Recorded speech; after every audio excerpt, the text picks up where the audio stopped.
So before I run through the second example, I wanted to come back to the idea that, this is the linearization we come up with is for the function at a specific point. So when we found this linearization, this linear function, see how it's linear? It's just 10 plus 1/20th x minus 100. Has slope 1/20th. I could distribute this out and find out what the y-intercept is. This is always a linear function, the L of x. All right, and this is a linearization of square root of x. So this is a function that approximates that square root of x function, but only at a equals 100. All right, so if you're looking at this picture up here, what we're really doing is, this is the linearization right here, this function. That's L of x at a equals 100. All right, and so it has a certain y-intercept, it has a certain slope. So that linear function is the linearization L of x. All right. Now, if for my a to estimate square root of 105, instead of using a equals 100, I used a equals 9, because I'm like, I know the square root of 9. It's 3. So then what I would be doing is using the tangent line at a equals 9. And the result of that is that my approximation for square root of 105 would be terrible, right? But this would be L of x for a equals 9.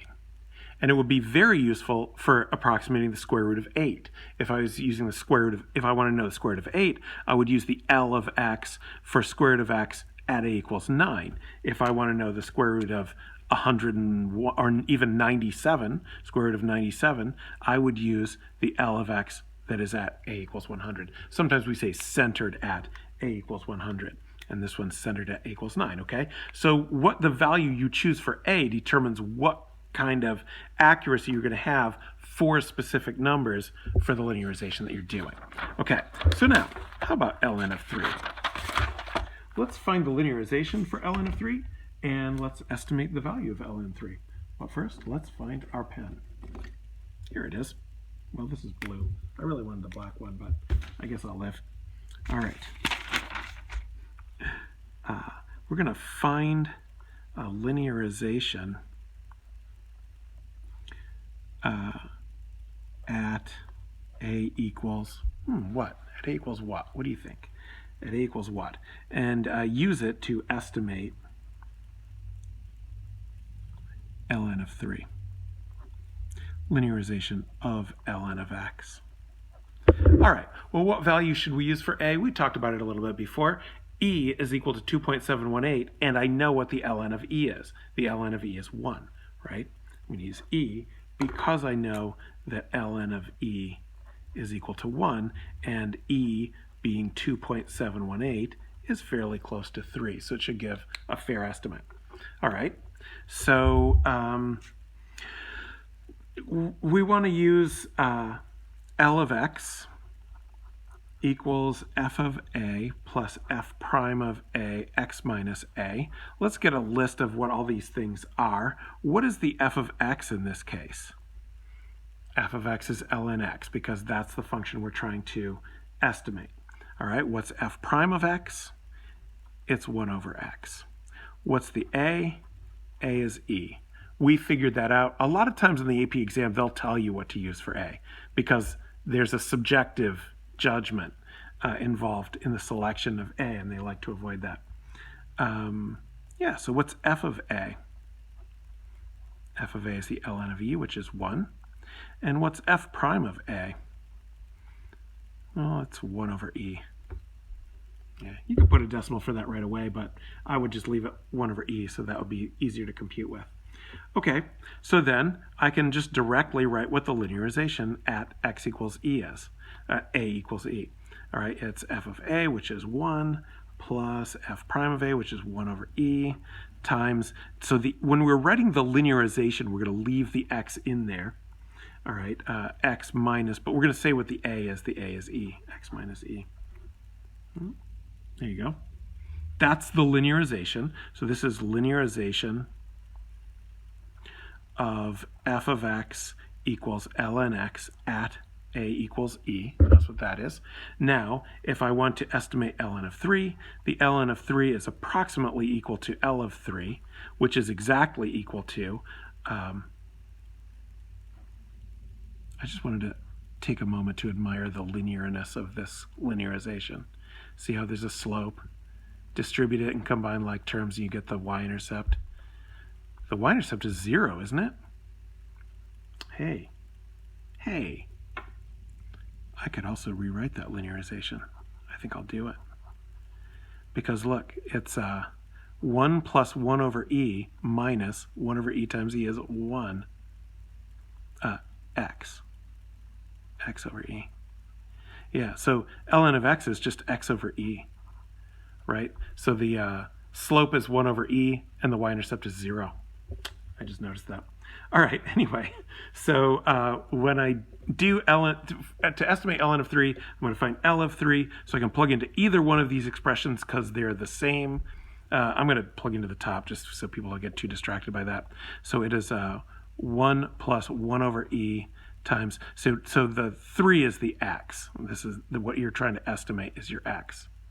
All right, so maybe we put that in our list of things up here. Our x that we're estimating is 3.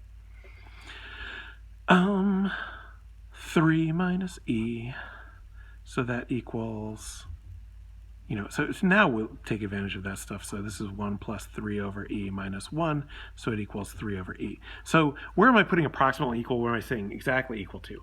The linearization is exactly this. The value ln of 3 is only approximately equal to the linearization at 3. So, okay. Gee, I wonder how we did. So let's look at our, let's compare, how close, how accurate is it? Because the homework is going to ask you questions like that. Let's see. The real value of ln 3, do you hear the quotation marks around the word real? Because you can't write an exact value for an irrational number. Ln of 3, the calculator's approximation, which uses more sophisticated techniques, is accurate to at least 20 decimal places, is 1.09861. Let's put that 1.9061. That's just how many decimals I can remember. 1.09861. This is the actual value. I'll put in quotes. You don't have to, I'm just being neurotic. I'm also arrogantly putting the equals sign here, again, as though 1.09861 was exactly equal to ln 3. Of course it's not, and really it should be approximately equal to. But you can get a little carried away with that, and very few things anyway are exactly equal. All right, so let's look at the absolute value of ln 3 minus our linearization at 3. All right, and so let's see, here's ln of 3 minus, our linearization is really 3 over e, so why don't I just put that in, 3 over e to the first power. 0.005. It says negative 0.005, but we're looking at the absolute value of that, so it's 0.005. We're going to not go down the rabbit hole of what the succeeding digits mean, unless you really want to. You can, but it's a whole world. All right, we're just going to say our linearization is within 0.005 of actual value. All right, those are sort of crude terms, but it'll work for now. All right, that is how we can estimate ln of 3. Well, we got one more. Let's find a linearization